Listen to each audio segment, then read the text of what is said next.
Let's get right down to it, Kevin. Le'Veon Bell, still not here. Last year we saw what happened. Do you expect the same? Will he be here Monday? When? It's really up to Le'Veon. I mean, we've wanted him to be here as early as possible. You know, Monday would make sense, obviously, so we're getting ready for the Cleveland Browns. But we'll adjust whenever he gets here. We'll make the most of it and continue to make the most of the guys we got. When he does come back, and we assume it's this week, do you expect him to get the lion's share of the carries, or has James Conner done enough to get a little bit more than he did last year the first couple of games? Well, I think James is a different player this year, and I think he's a better player, which is a positive for us and a positive for James. So I think, again, Coach will make that determination as he sees where Le'Veon's conditioning is, and if James can continue to help, that'll be a nice little tandem.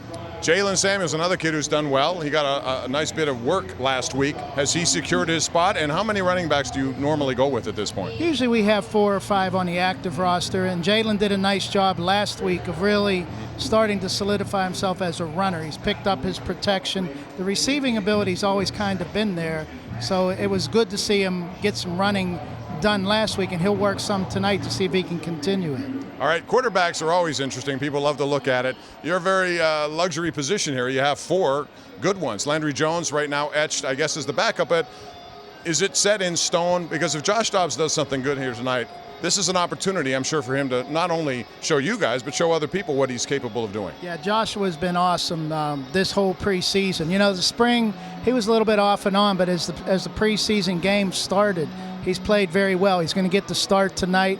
We're excited to see where he can be, and it's great to have 4 people at that position so we can make right choices at the most critical position on our team. No team in the NFL last year went with 4 quarterbacks. I assume that's not going to change this year. You typically go with 3. But we've seen trades already. We saw Bridgewater get dealt. Hundley got dealt. I'm sure those are things that happen in time. Is that out of the question that you may still look at a deal? No, we'll talk to everybody about any position, you know, starting tomorrow once we get our final 53 set, and maybe show up or we have some excess that we might be able to trade. So much can happen tonight and will happen tomorrow, and we're just excited to see how the guys show up tonight. Ryan Switzer, what did you like about him? Ryan Switzer's a north-south kick returner, punt returner. It's an area we wanted to improve in. We hadn't seen that, I know, from the folks that we had quite to the point where we wanted it to be. And Ryan's a proven guy, not only from the college ranks, but he did good with Dallas last year and really with Oakland so far in the preseason. So excited to see what he can do as well. Plus, he's comfortable at Heinz Field. We've seen that, unfortunately, for Pitt fans. No, he's done a nice job.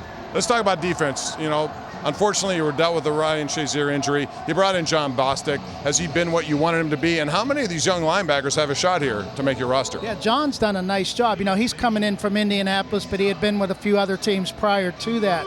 So just getting the grasp of the system and trying to shut out the other systems that he's learned is still a process. So he'll get some work tonight, and hopefully he can continue to show the good things that he's shown us so far.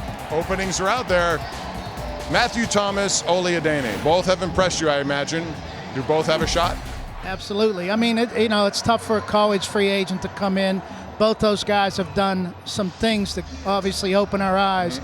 Again, we want to see them tonight because they'll get more work than they have previously. If they can continue that, they'll have a good shot. You guys have done a lot with a lot of defensive guys in the backfield using cornerbacks, safeties. Do you expect to use that as a regular way, sort of a hybrid defense more so than what we've seen? I think what Coach Butler is doing, he's learning what these guys can do in certain packages and certain situations. So as we put our game plan together for Cleveland, he'll take these 4 games and the practices we've had just to see what they can continue to do and maybe come up with some situational football packages that'll help us win. All right, Kevin, thanks very much. You're going to have a busy, busy weekend. While most people are out enjoying the Rib Fest, you can get a takeout to go, right? Here we go. We always love this weekend. Thanks, Bob. Kevin, thanks very much. We appreciate it. Kevin Colbert, general manager of the Steelers. They got a tough assignment. They got to go from 90 to 53 by Saturday at 4 o'clock. Push. Second and goal at the 3, double slot left. And this time, a fake. Here comes the quarterback, Dobbs, leaping for the end zone and finding the chalk for the 3-yard touchdown scamper. Beautiful fake, set the play up. Oh, man. At the 27 of Carolina. Sutton in the Dobbs in the shotgun. And he gets out of the pocket again. Throws it on the run. Wide open, touchdown. And that's Tevin Jones, first-year receiver out of Memphis, beating the corner on the play. A 27-yard strike for Dobbs, who again miraculously escapes the rush and finds a wide-open Tevin Jones. So, Billy, all camp long, people have been writing that Joshua Dobbs is the odd man. Steelers are returning back to the field right now. Let's go downstairs. Missy Matthews has Coach Tomlin right now. All right, thanks so much, guys. I want to start with Mason Rudolph. Coach, he came in with under 2 minutes to go. They get in the end zone, 2-point conversion. What did you like about his performance? I just wanted him to have that situation. We decided pregame if we got a 2-minute drill that we would give it to him. It wasn't a full field, but it was good work. We love the competitive spirit he displayed. Now we'll continue on. The taunting penalty, do you say anything to him about that? We'll talk about it after. I don't want to steal his competitive spirit tonight. His focus on his play. That's things that you do when you take the emotions out of it on Monday. What do you need to see from him in the second half? I just want to see his leadership, competitive spirit. I want to see professional accuracy, and I think that's what you ask for from all young cubes. Josh Dobbs got the start tonight. 3 out of 4 of his drives resulted in points. 1 could have been a touchdown. You guys went for the field goal. What did you like about him? That he's leaning in at the tape. I want all of these guys to put an exclamation point on their body of work, and with his efforts and his play tonight, he did that with a lot of other guys, 11 and so forth. So we just want 30 more minutes of that. All right, Coach, thanks so much for your time. Thank you. He said it was fake news. There you go. 3rd and goal at the 7, empty set. Rudolph back, scampers around, running to his right, looking, fires it back, man open, touchdown. And that's Quadri Henderson with a leaping grab in the middle of the end zone. But what a job by Rudolph to A, escape, and B, see the Geico.com or call 1-800-947-AUTO. 1st and 10 at the 19, shotgun. And now they're going to throw it. And no, the ball is batted. Is it out? Matthew Thomas got a piece of it, and he's running with the football down the sideline, inside the 20, inside the 10, tackled near the goal line. What a play by Matthew Thomas. Wow, that was, he came in and sacked him, ball popped up in the air, and he picked it up in stride. And that's what you call speed. You know, one was talking about his speed in the Matt Filer was saying that you were basically, in his eyes, as calm as he's ever seen you, but at the same time as excited as he's ever seen you. Is that a way to sum up the way you approached the game today? I think so. I played on the big stage a lot, in the SEC. So when you play consistently in front of 100,000, you played in the biggest football game ever attended, at the Battle of Bristol. You learn a lot from those moments. Just how to calm your nerves. When a lot of stuff is going on around you. Everyone's trying to stress you out. Everyone's trying to look for a reason to make you perform bad, but how to go out, handle it professionally, and go out, perform, and play at a high level. So I learned a lot throughout my college career of how to handle that, and it really has helped me throughout my time here in Pittsburgh. For a guy who has as much going off the field as you do, you played like football was your whole life tonight. I mean, did you sense that at any point on the field? Well, that's just how I play the game. I'll leave it out there every time I step in between those white lines. I played football since I was 5. I know I'm involved and do a lot off the field, but I don't know what it means not to play football. I don't know what a fall is not playing football. I played football since I was 5, so this is my 19th season. And so that's all I know. All I know is stepping on, playing the quarterback position, going out, competing, and getting victories for my team. That's all I've ever done. That's all I'll ever continue to do. So I love this game. That's why I played. I wouldn't play it if I didn't love it. So my goal is to play as long as I possibly can. After the performance in the preseason, are you confident if it doesn't happen here, that it will happen somewhere else? Yeah, I know God has me, and God has a plan for me. Hopefully it's here. As I've said, I love it here. But ultimately, I know God has me. There's always a plan in place, so everything will work itself out. On your touchdown run, what was that design? What was going on there? It was like a zone read package that you see in college.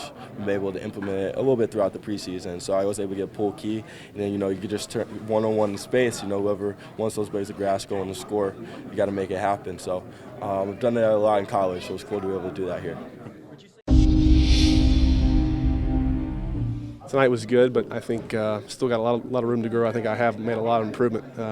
Thinking back to my first weekend at rookie minicamp, just feel comfortability with the offense. Mental reps, physical reps got a lot throughout camp, and now we're kind of transitioning into a new phase of where it's going to be a whole lot more mental reps. So I got to make sure I'm taking advantage of everything I can do mentally, when Ben's getting the physical reps. So that's the way I'm going to approach it, and I'm excited for it. We got a strong secondary unit as a whole. The young guys came in strong trying to perform.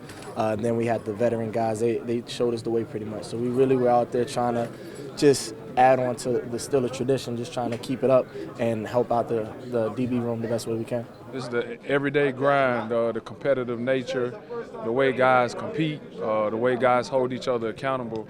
And it's not something that just show up on game day. I mean, it's every day, and it's an everyday routine when you walk in that building is to bring your best foot forward and compete and make each other better. Growth from a lot of different guys, newer guys you want to see. I like to think we got some good additions, but it's only talk right now. You got to prove it when real games matter. I mean, I always felt comfortable. I had a lot of issues, in the past, so I know that's probably a reason I didn't get drafted. But I know I had enough, in the tank to get drafted. I'm just happy for the opportunity the Steelers gave me, just give me a chance to come and prove myself. So hopefully I did that. I'm 29, but I don't feel like it, and like I said, I've just been waiting on my opportunity, and I'm so thankful, and the Lord keeps blessing me, man. Just that when I do touch it, that things are going in the right direction. So I can't neglect that or take anything away from it. It's a true blessing, man. Just to go out there to be playing in the 4th preseason game and have any holes at all. So I'm thankful and just trying to come out here and just do the most. Easy transition just to get thrown in there. I mean, you've been kind of used to this, getting in a couple trades now. Yeah, unfortunately, I'm getting used to this. So hopefully, this time around is a little bit different. But everybody's making it real easy on me. Like I said, everyone's been real welcoming. It's a great atmosphere here, and I'm looking forward to seeing how the season goes. I won't get much sleep, but I'm gonna try to get some sleep. I felt like I had a pretty good camp in preseason. Like I do what I had to do. Only I can do is control the controllable. Feel like you did enough? Made enough plays? Yeah, I think I did. I think I showed stuff. Especially since I've been here. They think they know what I can do, and I continue to show that. My passion for the game. Although I encountered in some injuries throughout the rookie mini camp, and I missed a little bit of OTAs, but all the OTAs. Missed Green Bay game. It was just a lot of adversity my way, and I feel as though these last game and a quarter, I gave everything I could. I gave it my all.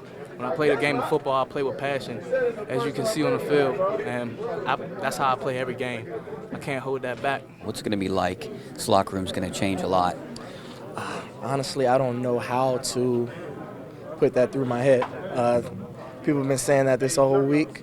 I haven't put it all the way through my head because I really grew with these guys. I created a bond with these guys. It's guys that were undrafted free agents that I hang out with the most sometimes. So it's just, you never know what may happen. Even though they might go separate ways, I'm going to still have love for them, still support them the best way I can. I know it's not going to be their last journey, and I'm going to support them the best way. Really pleased with the effort tonight.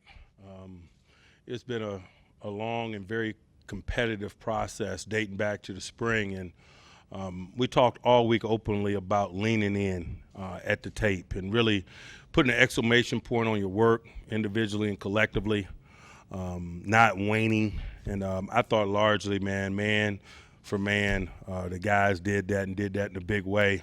The moment wasn't too big for them. That was encouraging. They did their part in terms of making these next moves difficult for us, and that's what you want. You want a competitive environment. You want difficult decisions, and I thought the guys did a good job in all areas. We had a number of injuries that are being evaluated. Kelsey with a pec, Patterson with a hammy, Ola with a hammy, Malik Golden looks like he's got a significant knee injury, and some other bumps and bruises associated with play. But just really respectful of the effort and relayed that to the men. But we understand what this process is. We started out with 90, working to become 53, and that's where we are. Appreciative of everything that was done, but as we move forward, man, we're getting singularly focused on the start of our regular season and our first game. So excited about that as well. I'll be happy to address any questions you might have. Mike, your thoughts on Mason and also on Josh? You know, much like I talked about the rest of the guys, I thought those guys really did a nice job leaning in. You know, we got 4 above-the-line quarterbacks. None of them beat themselves. None of them waned in terms of their enthusiasm or efforts, and that's good for them and good for us. I really like how those guys played and the spirit in which they competed. Coach, you made a point to talk to Dobbs a lot in camp about not using his legs and focusing on his arm. How did you feel about his processing in the pocket? You know, I just thought he did a good representation of himself. You know, sometimes in a practice setting, I discourage use of legs because it's a controlled football environment, and you want them to focus on an element of the practice that's competitive. Obviously, when you get in the stadium, we play, and we play to win. And so utilize all your skills and talents in an effort to do that. A lot of that discussion is about the things that we try to focus on in a controlled football environment like practice. In terms of that position, did you like his demeanor today, like starting the game and you know, the way he was out? I've liked the demeanor of all those guys all the way throughout. I think it's been an asset. What kind of camp do you think Matthew Thomas has had? You know, I think he's been continually on the rise in terms of his performance. He's got some physical talent. He's gained more detail throughout. He put a nice exclamation point on his efforts with a ridiculous splash play there in the second half of the football game. Anyone else? One more, Coach. It seemed like you guys are moving a lot of the young linebackers and safeties all about the field and forcing them to communicate. What's your feeling on the confidence on how they're performing so far?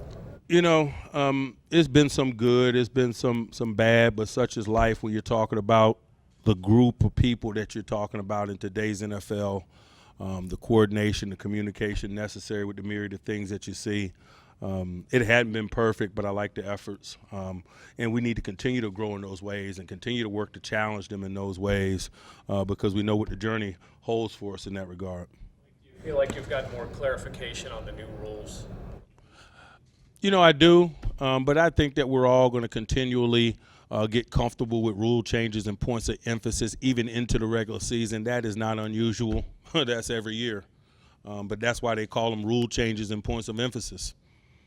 To get to 53, do you start immediately now? Do you talk with your assistants, with Kevin, or how do you kind of? It's a, you know, it is a process, and there is communication involved, and it does start immediately. All right.